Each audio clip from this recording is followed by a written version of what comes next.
friends, welcome to Eswari சமையல். இன்னைக்கு வந்து நம்ம ஈஸ்வரி சமையல்ல நம்ம எல்லாருக்கும் ரொம்ப பிடிச்ச அதிரசம் ரெசிபி வந்து செய்ய போறோங்க. இந்த அதிரசம் பாத்தீங்க அப்படின்னா எண்ணெய் குடிக்காம அதே டைம்ல எண்ணெயில மாவு பிரிஞ்சு போகாம நல்லா முறுமுறுன்னு கிறிஸ்பியா எப்படி செய்யறது அப்படின்னு தான் பார்க்க போறீங்க.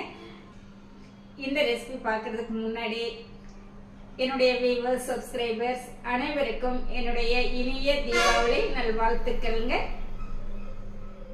இப்ப வந்து நம்ம இந்த ரெசிபி எப்படி செய்யலாம்னு பார்க்கலாம் வாங்க. இன்னைக்கு வந்து நம்ம அதிரசம் செய்யறதுக்கு ஒரு 4 டம்ளர் அரிசி சேர்த்திக்கலாங்க. பச்சரிசி வந்து நல்லா மாவு பச்சரிசியா குண்டு குண்டா இருக்கிற அரிசியா பார்த்து வாங்கிக்கோங்க. 2 3 4. இப்போ இந்த அரிசி வந்து ஒரு 2 டைம் நல்லா கழுவி எடுத்துட்டு வந்துடலாங்க. பச்சரிசி வந்து நல்லா கழுவி எடுத்துட்டுங்க. இது ஒரு 2 மணி நேரம் ஊற வச்சு எடுத்துக்கலாங்க. ஊறட்டும். அரிசி ஊற வச்சு 2 மணி நேரம் ஆயிடுச்சுங்க. நல்லா ஊறி வந்துடுச்சுங்க.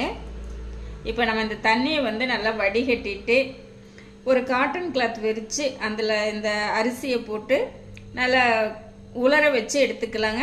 அரிசி வந்து நம்ம இந்த மாதிரி உலர வச்சுருந்தோங்க. இப்போ நல்லா வந்து நம்மளுக்கு அரிசி வந்து காஞ்சிருக்கு. அதாவது இந்த மாதிரி பிடிச்சோம் அப்படின்னா நம்ம கையில் 1-2 அரிசி ஒட்டணும். இந்த அளவுக்கு உலர்ந்ததுன்னா போதுங்க. இப்போ வந்து நம்ம எடுத்துக்கலாம். இப்போ இந்த அரிசி வந்து நம்ம மிக்ஸி ஜாரில் சேர்த்திக்கலாம்.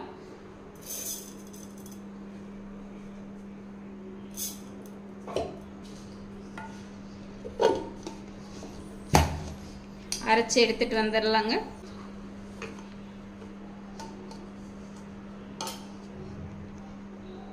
அரிசி வந்து அரைச்சி எடுத்துட்டு வந்துட்டேங்க. இது வந்து நம்ம சலிச்சுக்கலாம்.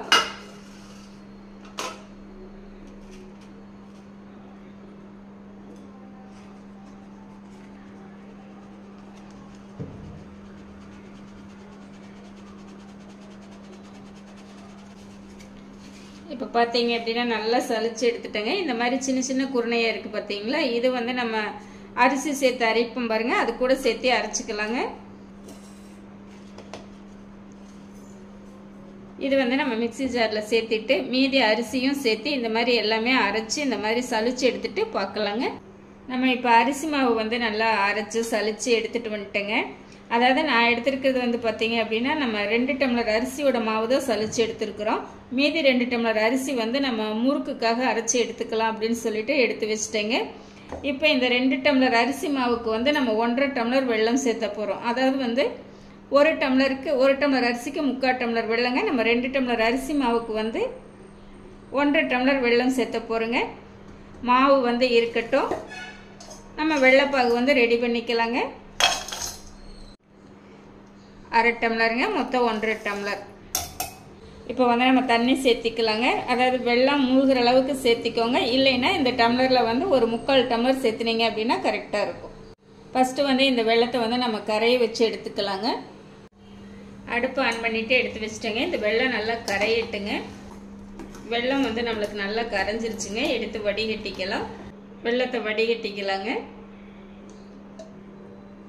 பார்த்தீங்களா, அந்த மண் தூசி எல்லாம் இருக்கு பாருங்க.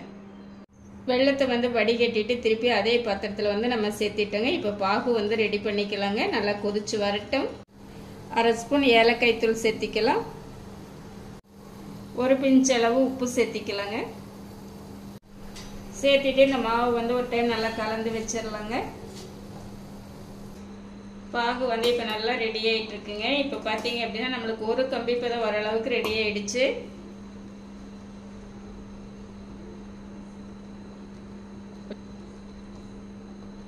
இந்த மாதிரி கம்பி வந்து ஃபார்ம் ஆகி வரணும். இந்த அளவுக்கு வந்துச்சுனாலே போதுங்க. இப்போ வந்து நம்ம எடுத்துக்கலாம். இப்போ பாகு வந்து நம்ம கொஞ்சம் கொஞ்சமாக சேர்த்து கலந்துக்கலாங்க. ஒரே டைமில் சேர்த்திட்டீங்க அப்படின்னா அதிகமாக போயிடுச்சுன்னா அப்புறம் திருப்பி மாவு சேர்க்குற மாதிரி இருக்குங்க. கொஞ்சம் கொஞ்சமாக சேர்த்து கலந்துக்கலாம்.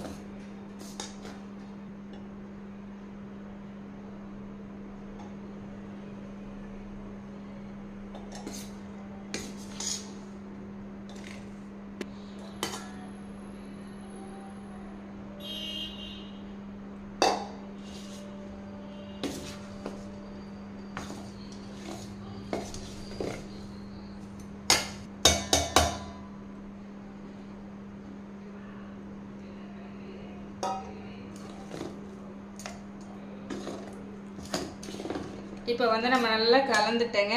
பார்த்தீங்கன்னா இப்படி எடுத்து விட்டோன்னே இந்த மாதிரி இருக்கணும். அப்போ தான் நம்மளுக்கு அந்த வந்து நம்ம ஒரு நாள் வச்சுருக்கும் போது அந்த மாவு நல்லா ஊறி வரும்போது நம்மளுக்கு அதிரசம் தட்டுறதுக்கு கரெக்டாக இருக்குங்க. நம்ம ரெடி பண்ண பாகு எல்லாமே சரியாயிடுச்சுங்க. சும்மா ஒரு ஸ்பூன் அளவுக்கு மட்டும்தான் நம்மளுக்கு மீதி இருக்குது.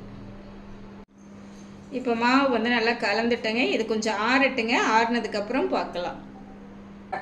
நம்ம கலந்து வச்ச மாவு பார்த்தீங்க அப்படின்னா நல்லா ஆறி வந்துடுச்சுங்க. இது காயாமல் இருக்கிறதுக்காக மேலே கொஞ்சமாக நெய் சேர்த்திக்கலாங்க. நெய் சேர்த்திக்கலாம், இல்லைன்னா நல்லெண்ணெய் சேர்த்திக்கலாங்க. சேர்த்திட்டு அப்படியே மேலே அப்புறம் நல்லா கலந்து விட்டுடலாங்க. இந்த மாவு வந்து நம்ம கலந்து வச்சுட்டு ஒரு நாள் கழிச்சு தான் நம்ம அதிரசம் செய்ய போகிறோங்க. அதாவது இன்னைக்கு காலையில் நம்ம ரெடி பண்ணி வச்சோம் அப்படின்னா அடுத்த நாள் காலையில் தான் நம்ம செய்யணுங்க.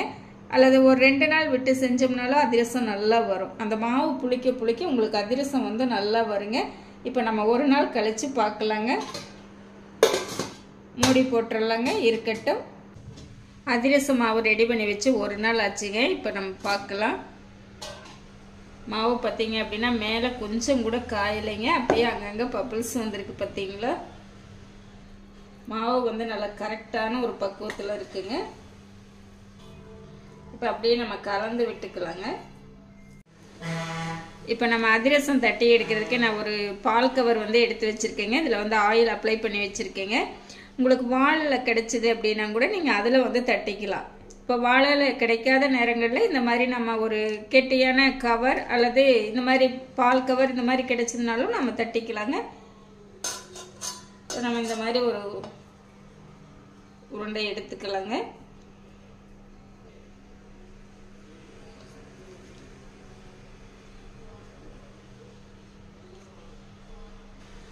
தட்டிட்டு சென்டரில் ஹோல்ஸ் போட்டுக்கலாங்க. பார்த்தீங்க அதிரசம் செய்யறதுக்கு நம்ம அடுப்பு ஆன் பண்ணிட்டு கடாயை வச்சு எண்ணெய் விட்டுருக்கோங்க. எண்ணெய் சூடாகட்டும். நல்லா ஒரு மீடியம் ஹீட் வந்துச்சு அப்படின்னா நம்ம அதிரசம் சேர்த்திக்கலாங்க. இப்போ பாருங்க, அதிரசம் நம்ம வந்து தட்டி எடுத்துட்டோம். இது எண்ணெயில் சேர்த்திக்கலாம். பார்த்தீங்களா, அப்படியே எடுத்துட்டு நம்ம அப்படியே சேர்த்திக்கலாம். அவ்வளோதான்.